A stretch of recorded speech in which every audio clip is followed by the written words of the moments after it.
नमस्कार दोस्तों, story audio book Mumbai channel में आपका स्वागत है। अगर आपको यह कहानी पसंद आती है तो चैनल को सब्सक्राइब करें। तो चलिए शुरू करते हैं। कमरा नीली और लाल चमक से फट रहा था। हर मशीन पिघलती हुई, हर दीवार कांपती हुई, हर तार चिंगारियां छोड़ता हुआ। पर अन्विका स्थिर खड़ी थी। ऐसा लग रहा था मानो तूफान उसके बाहर नहीं, उसके भीतर पैदा हुआ हो। आर्यन और मास्क वाला आदमी दोनों उसके सामने थे। दोनों अलग, दोनों खतरनाक, दोनों सच छिपाए हुए, और दोनों की आंखों में पहली बार डर दिखाई दे रहा था। शायद इसलिए क्योंकि अब अन्विका सिर्फ इंसान नहीं थी। उसके शरीर से निकलती नीली सी रोशनी स्थिर नहीं थी, वो बह रही थी, जैसे उसके भीतर सदियों पुराना कोई राज जाग चुका हो। हवा उसके चारों ओर घूम रही थी। उसके बाल हवा में नहीं, बल्कि किसी अनदेखी ऊर्जा में हिल रहे थे। उसकी आंखें सामान्य नहीं थीं। एक आंख शांत नीले प्रकाश से भरी, दूसरी आग जैसे सुलगती हुई। मास्क वाला आदमी चीखा, ये शक्ति, ये इस उम्र में नहीं जागती, कुछ गड़बड़ है। लेकिन वो वाक्य पूरा नहीं कर पाया, क्योंकि अन्विका ने धीरे से बिना किसी गुस्से के अपना हाथ उसकी ओर उठाया। बस हाथ उठाया, और उसके आसपास की सारी मशीनें एक ही पल में टूटकर जमीन पर गिर पड़ीं। ऐसा लगा मानो उसके हाथ की नसों में बिजली नहीं, कोई आदेश बह रहा था। कोई ऐसी शक्ति जो चाहता तो उस कमरे को पल भर में राख कर सकता था। आर्यन ने पीछे हटते हुए कहा, रुको अन्विका, तुम अपने आप को नुकसान। उसकी आवाज कांप रही थी। उसका डर छिप नहीं पा रहा था। लेकिन अन्विका ने सिर्फ उसे देखा। एक नजर, गहरी, स्थिर, शांत। उस एक नजर में सवाल भी था, दर्द भी था, और आग भी। क्यों? तुम कौन हो? मेरे साथ क्या खेल चल रहा है? पर वो बोली कुछ नहीं। मास्क वाला आदमी अब उसकी ओर बढ़ने की हिम्मत नहीं कर रहा था। उसके चेहरे की धातु की रेखाएं हल्के से चमक रही थीं, जैसे उसमें भी कोई ऊर्जा बह रही हो। पर वो अन्विका के सामने बहुत छोटी लग रही थी। तुम्हें ये जानने की जरूरत है, उसने धीमी आवाज में कहा, कि तुम सिर्फ पुनर्जन्म नहीं हो। तुम एक योजना हो, एक प्रयोग, एक शुरुआत और एक अंत। तुम वो। अन्विका अचानक उसके करीब आ गई। वो चले बिना उसके आंखों के सामने थी। एक पल में दूरी खत्म। उसने बेहद शांत आवाज में कहा, अगर मैं एक प्रयोग हूं तो तुम क्या हो? मास्क वाले आदमी ने पहली बार उसे ऐसे देखा जैसे वह खुद भी किसी रहस्य का हिस्सा हो। उसकी आवाज भारी हो गई। मैं वह हूं जिसने तुम्हें बार बार मरते देखा और तुम्हें वापस लौटने पर मजबूर किया। आर्यन चिल्लाया, बस, अब और नहीं। लेकिन अन्विका ने हाथ उठाया और उसकी आवाज हवा में जम गई। सचमुच जम गई, जैसे किसी ने ध्वनि को ही रोक दिया हो। आर्यन हैरान था। मास्क वाला आदमी हैरान था। कमरा डर गया था। अन्विका नहीं। उसने मास्क वाले आदमी को देखा, गहराई से, ठंडेपन से। मेरी मौतों का क्या मतलब था? हर जन्म में वही अंत क्यों? उसकी आवाज फटी हुई नहीं थी। वो बेहद स्थिर, बेहद साफ थी, जैसे वो अपनी आत्मा से पूछ रही हो। मास्क वाला आदमी धीरे धीरे पीछे हटते हुए बोला, तुम्हारी शक्तियों को नियंत्रित करने के लिए तुम्हें तोड़ना जरूरी था, हर जन्म में। ये सुनते ही कुछ टूट गया अन्विका के भीतर, पर साथ ही कुछ और भी बना, एक खामोशी जो चीख से भी गहरी होती है। आर्यन ने अपनी जेल सी बंद हुई आवाज को झकझोरा, अन्विका, तुम्हें समझ नहीं आ। लेकिन अचानक कमरा हिल गया। सायरन बजा, लाल रोशनी फैली। System core breach, subject 7 unlocked. Mask वाला आदमी चिल्लाया, नहीं, इस समय नहीं, ये लेवल 4 ऊर्जा है, वो खुद को नियंत्रित। अन्विका ने उसकी ओर देखा। उस नजर में कोई डर नहीं था, ना ही उलझन, बस एक निर्णय। किसने कहा मैं खुद को नियंत्रित नहीं कर सकती? उसने अपनी हथेली खोली। कमरे की नीली रोशनी पूरी तरह उसके शरीर में समाने लगी, जैसे हर मशीन, हर तार, हर दीवार उसकी नसों में बह रही हो। वो सिर्फ शक्ति नहीं थी, वो यादें थीं। वो उन सभी जन्मों का दर्द था जो उसने महसूस किया था। हर चीख, हर अंधेरा, हर विश्वासघात, हर मौत, सब उसकी ऊर्जा में बदल रहे थे। कमरा अब उसके आदेश से काम कर रहा था। सिस्टम उसकी धड़कन पर प्रतिक्रिया दे रहा था। मशीनों के स्क्रीन उसके नाम पर चल रहे थे। मास्क वाला आदमी कांप गया। तुम ये कैसे कर रही हो? तुम तो सिर्फ एक सिर? उसने पूछा। उस एक शब्द में सैकड़ों जन्मों की घृणा थी। मैं वो हूं जिसे तुमने बनाया और जिसे तुम कभी समझ नहीं पाए। आर्यन आगे बढ़ा। उसके कदम लड़खड़ा रहे थे, लेकिन उसकी आंखों में वो भाव था जो सच्चाई से ज्यादा तेज होता है, डर के साथ मिला हुआ प्रेम। अन्विका, मुझे तुमसे बात करनी है। सच में, मैं तुम्हारा दुश्मन नहीं हूं। मैंने तुमसे कुछ भी धोखा नहीं। उसकी बात बीच में रुक गई, क्योंकि मास्क वाले आदमी ने चीख कर कहा, उस पर भरोसा मत करना। वो तुम्हें हर जन्म में ढूंढता है। वो तुम्हारे भीतर की शक्ति को। आर्यन गुस्से में फट पड़ा। मैं उसे बचाने आया हूं। तुम उसे इस्तेमाल करते रहे हो, हर जन्म, हर मौत। और अब तुम। दोनों की चिल्लाहट कमरे को फाड़ रही थी, जैसे हवा में दो युद्ध भिड़ रहे हों। एक दिखाई देता, दूसरा महसूस होता। अन्विका ने दोनों की ओर देखा। उसकी आंखें अब अलग नहीं थीं। दोनों आंखें नीली थीं, पर वो नीला किसी आसमान जैसा नहीं। वो नीला किसी तूफान की आंख जैसा था। वो बहुत धीरे बोली, तुम दोनों मेरे बारे में लड़ रहे हो, लेकिन तुम दोनों में से कोई मुझे जानता ही नहीं। कमरा अचानक शांत हो गया, जैसे किसी ने पूरी दुनिया की आवाज म्यूट कर दी हो। अब मेरी बारी है सच जानने की, वो बोली। उसकी आवाज इतनी शांत कि सुनकर हड्डियां भी ठंडी हो जाए। मास्क वाला आदमी पीछे हट गया। आर्यन आगे बढ़ा, लेकिन उसकी चाल कांप रही थी। और उसी क्षण अचानक जमीन फट गई। कमरे के नीचे से एक चमकदार ऊर्जा बाहर निकली। वो कोई रोशनी नहीं थी, वो कोई धुआं नहीं था। वो कुछ ऐसा था जैसे किसी प्राचीन शक्ति ने अपनी सांस दी हो। उस ऊर्जा ने मास्क वाले आदमी के पैर पकड़ लिए और उसने डर में चीख मारी, नहीं, ये सील अब नहीं खुलनी चाहिए। ये असली शक्ति है, तुम सोच भी नहीं सकती। अन्विका ने उसकी ओर देखा। तुमने मुझे टूटने दिया, अब मैं तुम्हें टूटते हुए देखूंगी। उसने सिर्फ उंगली हिलाई और ऊर्जा ने मास्क वाले आदमी को घेर लिया। उसकी चीख हवा को काट रही थी। आर्यन चिल्लाया, अन्विका, नहीं, तुम खुद।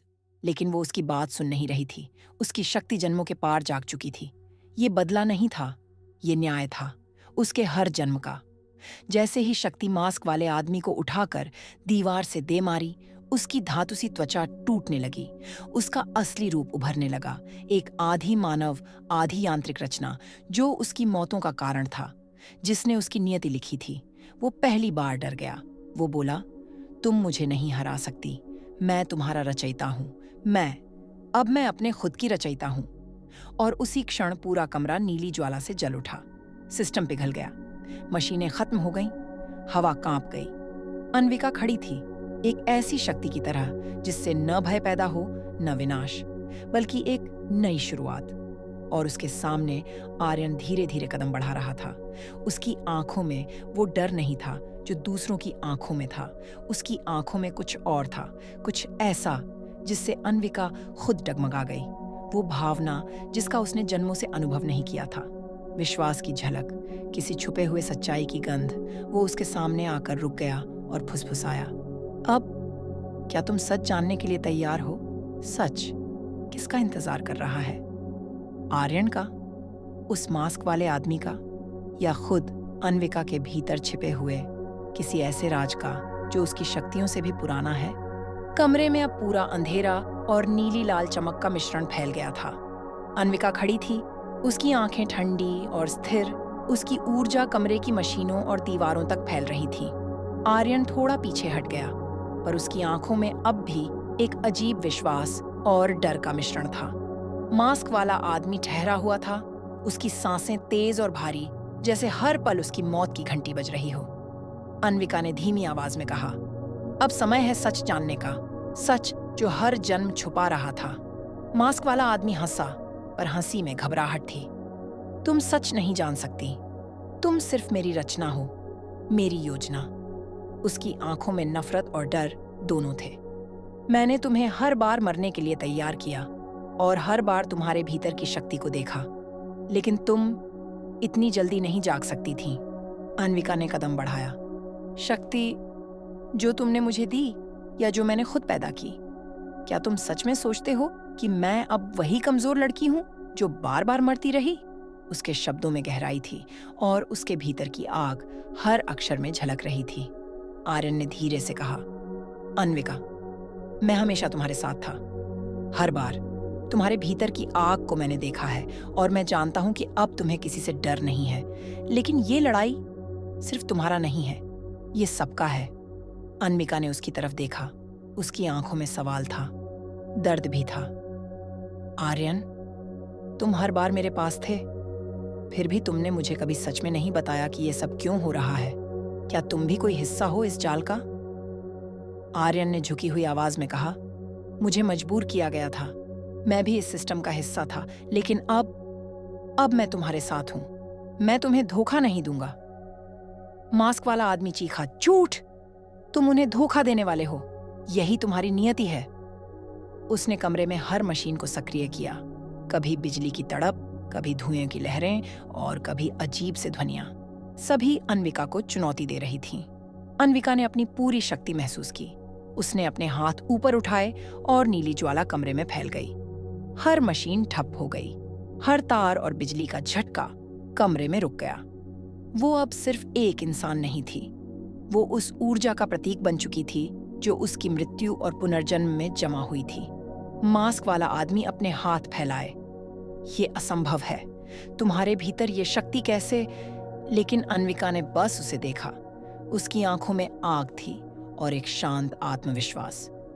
मैं तुम्हारे सिस्टम का हिस्सा नहीं हूं। मैं अपनी कहानी खुद लिखती हूं। मैं अपनी मौत का फैसला खुद करती हूं। और अब तुम्हारी भी। आर्यन उसके पास आया। अनविका, मैं तुम्हारे साथ हूं। तुम्हारे भीतर की शक्ति को तुम्हारे साथ लड़ने दो। मैं तुम्हें रोक नहीं सकता और मुझे रोकने की कोशिश भी नहीं करनी चाहिए। अनविका ने उसकी आंखों में देखा, उसकी ताकत और भावना महसूस की। ठीक है आर्यन, अब तुम्हें पता चलेगा कि मैं कौन हूं। उसने कदम बढ़ाया। मास्क वाला आदमी पीछे हटने लगा। तुम नहीं जीत सकती, उसने चीख कर कहा। लेकिन अनविका ने बस धीरे से मुस्कुराया। एक मुस्कान जिसमें पुरानी मौतों का दर्द, हर छल का बदला और हर जन्म की आग छिपी थी। जैसे ही उसने एक कदम और बढ़ाया, कमरे की नीली और लाल रोशनी फट गई। मास्क वाला आदमी अपने आप ही हवा में उछल गया और उसकी रचना, जो बार बार अनविका को मारने के लिए बनाई गई थी, अब उसके खिलाफ हो गई। अनविका ने देखा कि हर मशीन उसके आदेश में काम कर रही थी। हर स्क्रीन पर उसकी छवि, उसकी शक्ति, उसकी आग सिर्फ एक संकेत थी कि अब कहानी उसकी थी। आर्यन उसके पास आया। उसने धीरे से कहा, अब तुम अपनी कहानी लिख सकती हो। अब तुम्हारी मौत किसी के हाथ में नहीं। अनविका ने उसकी तरफ देखा। उसकी आंखों में एक हल्की मुस्कान थी। हाँ, और इस बार मैं सिर्फ जीवित नहीं रहूंगी, मैं पूरी तरह खुद बनूंगी। मास्क वाला आदमी चीखता हुआ कमरे से गायब हो गया, लेकिन उसकी धमकी हवा में गूंजती रही। ये खत्म नहीं हुआ, तुम्हें हर जन्म में यही मिलेगा। अनविका ने कदम बढ़ाया। आर्यन उसके पास खड़ा था और दोनों ने एक दूसरे की आंखों में विश्वास देखा। वो जान गई, अब कोई भी उसे नहीं रोक सकता। अब उसका पुनर्जन्म सिर्फ एक शुरुआत थी। उसकी कहानी अब पूरी तरह उसकी थी। कमरे की सारी रोशनी बुझ गई, लेकिन अनविका और आर्यन के बीच की ऊर्जा अब पूरी तरह स्थिर थी। एक नई शुरुआत, एक नई दुनिया और एक नई शक्ति जो किसी को भी चुनौती दे सकती थी। क्या अनविका अब सच में आजाद हो चुकी है, या उसके भीतर अब भी छुपा है कोई ऐसा रहस्य जो उसके अगले जन्म और शक्ति की कहानी को बदल देगा? कमरा अंधेरे में डूबा हुआ था, लेकिन भीतर की हवा अजीब सी गर्म लग रही थी, जैसे कोई अदृश्य आग धीरे धीरे फैल रही हो। अनविका खड़ी थी, अपनी धड़कनों की आवाज सुनती हुई। पहली बार उसे महसूस हुआ कि उसके शरीर में बहने वाली शक्ति सिर्फ ऊर्जा नहीं थी, वो उसकी यादें थीं, उसकी मौतें, उसके जन्म, उसके घाव, उसके डर, सब एक एक कर उसकी नसों में दौड़ते हुए उसके सामने आ रहे थे। उसने अपनी उंगलियों को हिलाया तो हवा हल्की सी कांपी, मानो दुनिया उसके इशारे का इंतजार कर रही हो। आर्यन कुछ दूर खड़ा उसे देख रहा था। उसकी आंखों में भय भी था और किसी अनकहे भरोसे की चमक भी। तुम ठीक हो? उसने धीरे से पूछा। अनविका ने आंखें बंद कर लीं। अगर ठीक कहलाता है किसी के अतीत की राख में जलते हुए वापस उठना, तो हाँ, मैं ठीक हूं। उसकी आवाज शांत थी, पर भीतर एक तूफान छुपा था। एक ऐसा तूफान जो किसी भी दिशा में भड़क सकता था। कुछ पल की खामोशी थी। कमरे में सिर्फ मशीनों के टूटे हिस्सों से टपकती धातु की आवाज गूंज रही थी। फिर अचानक दरवाजे के बाहर कोई धीमी सी आहट हुई। आर्यन तुरंत सतर्क हो गया। कोई आ रहा है, उसने फुसफुसाकर कहा। अन्विका ने आंखें खोलीं। अब उसकी आंखें साधारण नहीं थीं, उनमें एक अजीब गहराई थी, जैसे किसी ने उसमें अनगिनत जन्मों की कहानियां डाल दी हों। आहट और स्पष्ट हुई, धीरे धीरे, सावधानी से, जैसे कोई हर कदम को तौल रहा हो। आर्यन नजदीक आकर उसके सामने खड़ा हो गया। मैं देखता हूं। अन्विका ने उसका हाथ पकड़ लिया। एक पल के लिए आर्यन अचंभित रह गया। उस स्पर्श में एक अजीब गर्मी थी, कुछ बहुत मानवीय, फिर भी डरावना। नहीं, अन्विका ने धीरे से कहा, जो भी है सामना हम दोनों करेंगे। दरवाजा खड़का नहीं, धीरे से खुला और सामने एक लड़की खड़ी थी, सिर्फ 16 से 17 साल की। चेहरे पर मास्क, आंखों में डर और एक अजीब लगाव। उसने अन्विका को देखते ही घुटनों पर गिरकर कहा, दी, आपने सच में जाग गई? आर्यन ने तुरंत उसे पकड़ा। तुम कौन हो? लड़की कांपते हुए बोली। मेरा नाम कायना है। मैं प्रोजेक्ट रिबर्थ की दूसरी प्रयोगशाला से आई हूं। अन्विका का दिल एक धड़कन छोड़ गया। दूसरी? उसने फुसफुसाया। कायना ने सिर उठाते हुए कहा, हाँ, आपने जो देखा, जो महसूस किया, वो सब सिर्फ पहला हिस्सा था। आप अकेली नहीं थीं, आप जैसी और भी थीं। कमरा अचानक भारी हो गया, इतना भारी कि सांस लेना मुश्किल लगे। अन्विका को लगा जैसे दुनिया फिर से उसकी मुट्ठी से रेत की तरह फिसलने लगी है।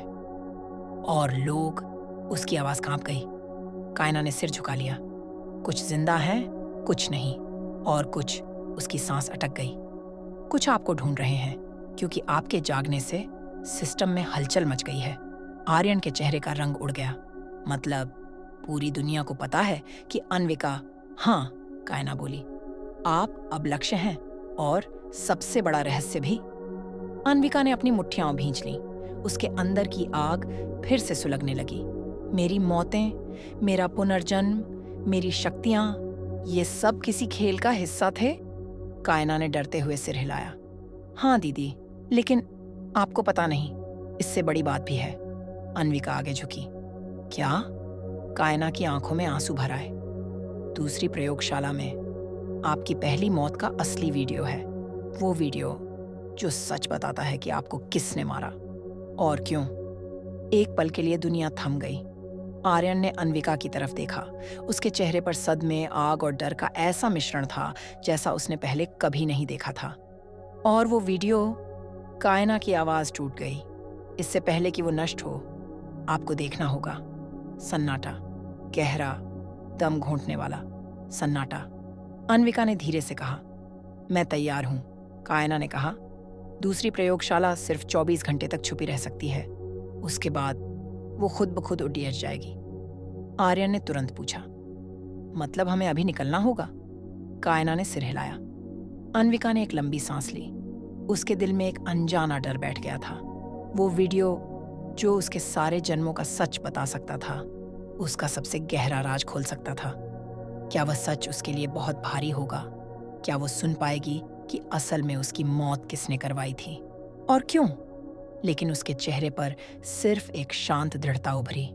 चलिए, उसने कहा, मुझे अपना सच चाहिए, चाहे वो कितना भी अंधेरा क्यों ना हो। आर्यन ने उसका कंधा पकड़ा। जो भी हो, मैं साथ हूं। अन्विका बस एक पल उसे देखती रही। उसकी आंखों में एक अजीब सी नाराजगी, एक भरोसा और एक अनकहा डर भी था। और फिर तीनों अंधेरे गलियारे में कदम रखकर बाहर निकल गए, एक ऐसे रास्ते पर जहां हर मोड़ पर मौत छुपी थी, हर परछाई में सच और हर सांस में धोखा।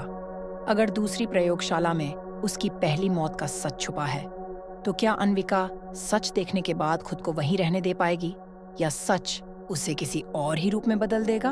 अगर आपको अगला एपिसोड चाहिए तो लाइक करें, कमेंट करें और चैनल को सब्सक्राइब करें।